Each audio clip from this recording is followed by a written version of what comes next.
Very good morning. Well, I am Naveen Rajneesh. Here I am the COI Constitution of the India. We are here with the party and the topic that is the directive principle of the state policy is the DPSP.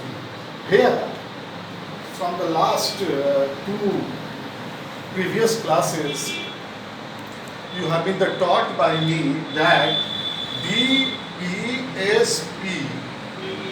is a body and it has been formed by the socialistic approach and the Gandhi vision approach, and today we will discuss about the liberals towards the DSP.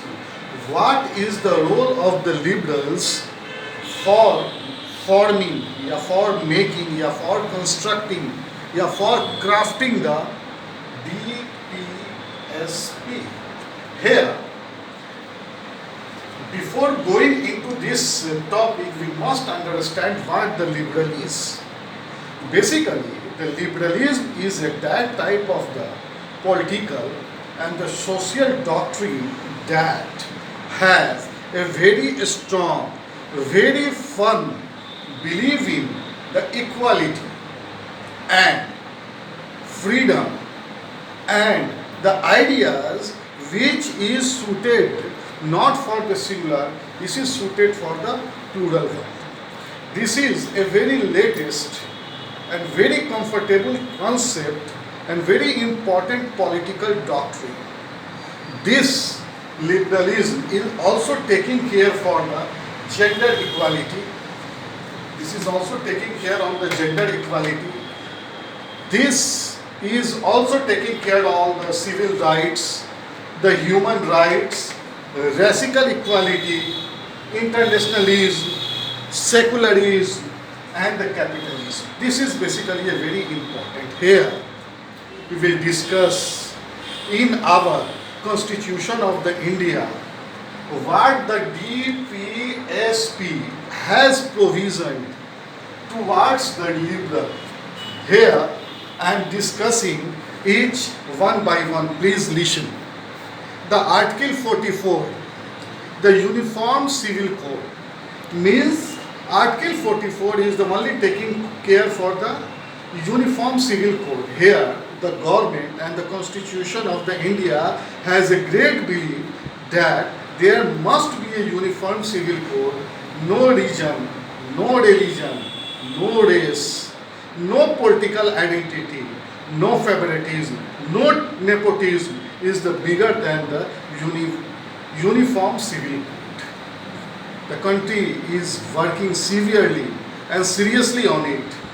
Now, I am on the Article 45, free and the compulsory education. The government has come up and had been coming up with so many plans for the compulsory education to the children from the age starting from the age 16, from the age 6 to the 14. Example, किशोर वैज्ञानिक प्रोत्साहन योजना, article 48 प्रधानमंत्री Kaushal Yojana. Here in Article 45 we have to organize the animal husbandry on the modern and the scientific basis. It has been researched and tested that India is basically a country of the villages.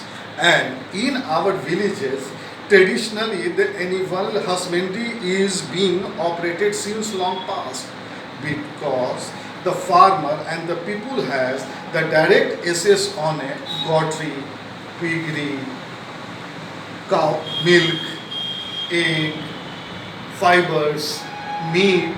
It has some the economical and the employment advantage. So the COI under the plan of the DPSP is also taking care how the DPSP may improve so that the level of the employment go high, the standard of living go high, and there should be a minimum gap in between the social and the economical class. Here, prohibit the slaughter of the cow. Constitutionally, it has been approved. There should not be slaughter of the cow. Article 48A, here I am discussing, protect and improve the environment and they improve the safeguard for forest and the wildlife of the country. Here, to save the jungle is not only saving of only a jungle. To save the forest is also directly related to it invites rain. It gives a shelter to the animals and the birds and the insects and the bacteria. It improves that local aqua habitat. It has the livelihood for the so many tribal and the local area.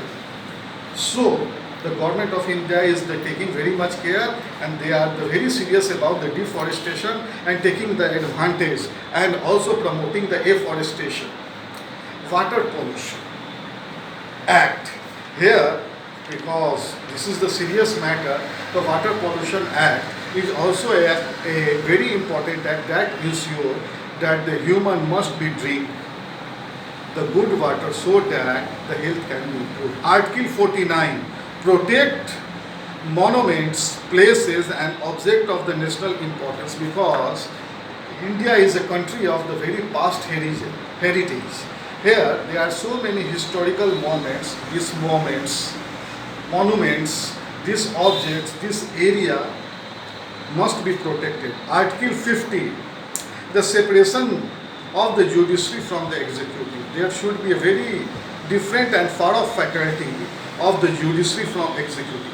And the Article 51, the promote the international peace and the security because by now a country like the India never be keep aloof.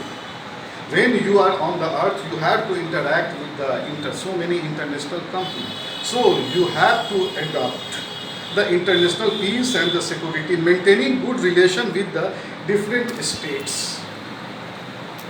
Because if you have not a very cordial and the humble relation with the state, you cannot take the very good advantage of the directive principle of the state policy.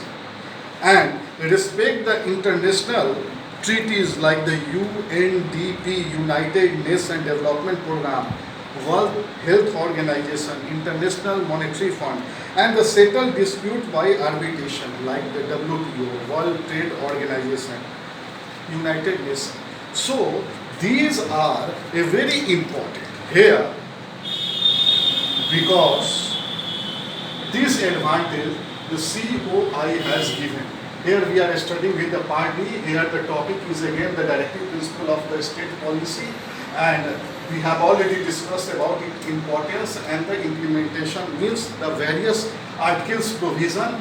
As I make you very much clear that the directive principle of the state policy is the formulated by the socialistic, Gandhian and the liberal approach. Here we discussed about the liberal approach like the gender equality, civil rights, human rights, racial equality and internationalism and secularism and the capitalism, and along with we discussed about the so many very important article like the uniform law, WTO, IMF, Pradhan Mantri Rozgar Yojana, Nal Jal Yojana. There are so many things, but ultimate purpose is to make the nation very strong and make a very less gap in between the wealthy people and the deprived people. In the meantime, I am taking a goodbye from you. Thank you very much.